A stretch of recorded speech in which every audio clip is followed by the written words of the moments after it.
These days, beginning with the middle of the PS4's life cycle, PlayStation exclusive games from first and second party studios have become must play, with a list of titles in recent years including Uncharted 4, Horizon Zero Dawn, God of War and Spider-Man. The newly dubbed PlayStation Studios is undoubtedly the best of the best. You know, whenever Sony Computer Entertainment Presents shows up, you're in for a treat. Soon we're going to have to deal with that really shitty Marvel knockoff intro screen though. But there's no denying that similarities across these games in terms of genre and target audience have become increasingly evident. Sony are now typically perceived to create these kind of interactive story-driven experiences which also happen to play in third person, either as part of a linear or open world structure. And just looking at their exclusive offerings like the ones I mentioned, plus others like Days Gone, Detroit Become Human and Ghost of Tsushima, it's hard to deny that a formula for PlayStation exclusives exists, as quote-unquote persistent video games in the form of multiplayer or free-to-play games as a service continue to take up a larger share of games available on the market.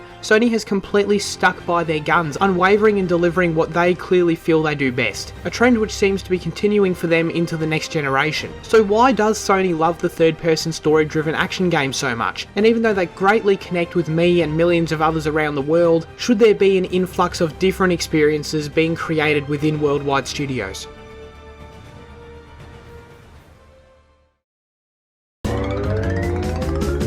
Looking back at past games exclusive to PlayStation consoles and funded by Sony themselves, an evolution in intentions is obvious. Starting with the original PlayStation, they made an effort to create their own iconic 3D mascot platformer with the release of the Crash Bandicoot trilogy in the late 90s, but other franchises like Twisted Metal, Siphon Filter, and even Parappa the Rapper definitely brought some variety to the table. This direction stayed largely the same at first, with PS2 doubling down on mascot platformers now synonymous with PlayStation, with the likes of Jak and Daxter from Naughty Dog, Ratchet and Clank from Insomniac and Sly Cooper from Sucker Punch, all studios which are now owned by Sony. It wasn't until the console's final 3 years that perhaps we got the first signs of what the future could look like. Two hugely important series, God of War and Killzone, began in these sunset years for the PlayStation 2, with God of War even releasing for PS2 months after PlayStation 3 had already launched, which I've always found quite interesting. The PlayStation 3 is where the modern first-party lineup starts to become recognisable. Naughty Dog's Uncharted trilogy provided the template for what would become such an instrumental part of the exclusives formula, not to mention shaping a groundwork for all of their future games through the PS4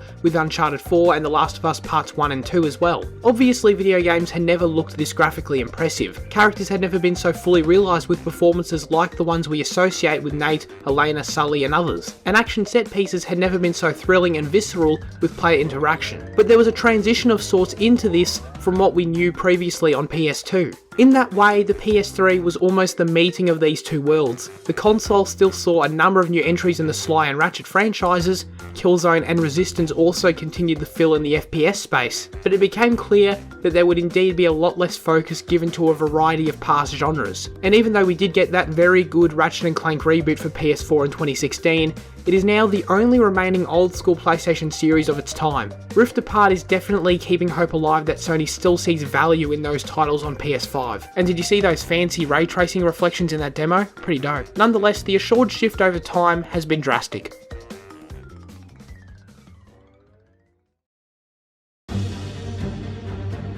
It certainly took a while for the PS4 to gain some momentum in the exclusives department. A crossover of objectives from the previous generation was clear when the PS4 launched with another Killzone from Guerrilla, and of course Knack. We can thank Mark Cerny for objectively the greatest interactive experience of our lifetime. I swear I've made this mediocre at best joke 3 times in videos, so my sincerest apologies. In years following, we received some notable second-party collaborations with Ready at Dawn for the not-so-beloved Order 1886, and everyone's favourite torture simulator Bloodborne from Software, both in 2015. But suffice to say, the first party was pretty bloody dead during this time, excluding only infamous Second Son in 2014. I would argue that the trend of every PS4 exclusive feeling similar spawns from, at least in the eyes of the public, the now legendary Sony 2016 press conference, where our entire knowledge of their future lineup came from for over 3 years, finally ending with Death Stranding's launch at the end of 2019. Every single one of these major titles were either narrative driven,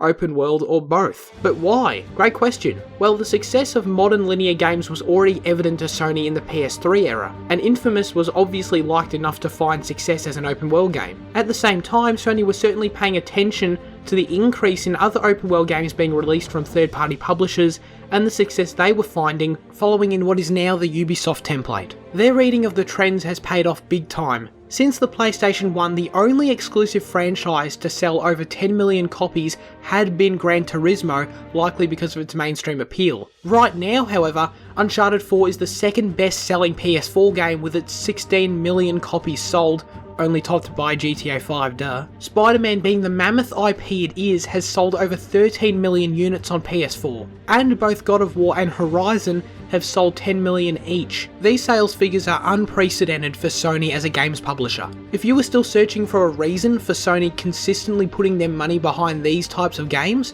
look no further.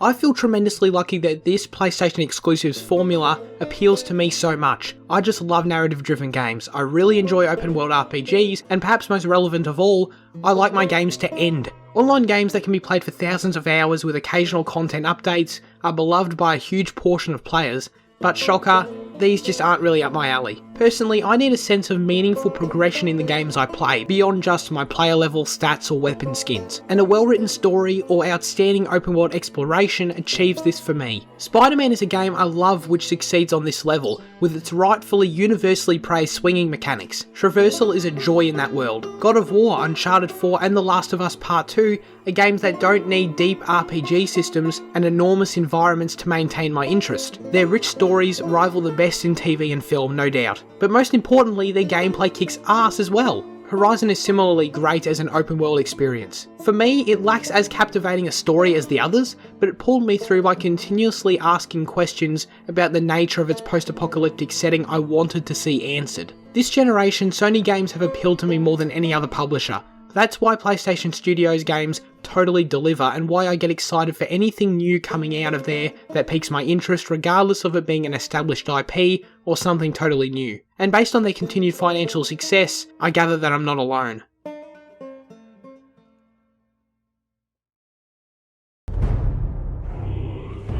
As much as I adore what they're currently putting out, I do think it would be nice to see a Sony that is willing to diversify with the types of games they fund and publish by returning to genres of the past. On PS5, we're already seeing a glimpse at this in the first and second party, Ratchet & Clank Rift Apart, Housemarque's Returnal as an arcade shooter, and there will hopefully always be Bluepoint to deliver remakes of classic games. And even I must say, at least one multiplayer game in the catalogue would be welcome as well. And based on comments from Naughty Dog, it seems that game could very well be a standalone The Last of Us Factions release for PS5. The audience for that kind of thing is just far too large to ignore. What I don't want to see is a number of endless multiplayer games taking up dev time at some of Sony's best studios, but thankfully I think the odds are in my favour. We already have Horizon Forbidden West announced, which I'm stoked for. You just know that a God of War sequel is inevitable at Sony Santa Monica. Whatever Naughty Dog does next, whether it's The Last of Us Part 3 or a new IP, is going to deliver the highest production values around. We've even got that rumoured Uncharted reboot to look forward to from the not-so-secret new Sony San Diego team.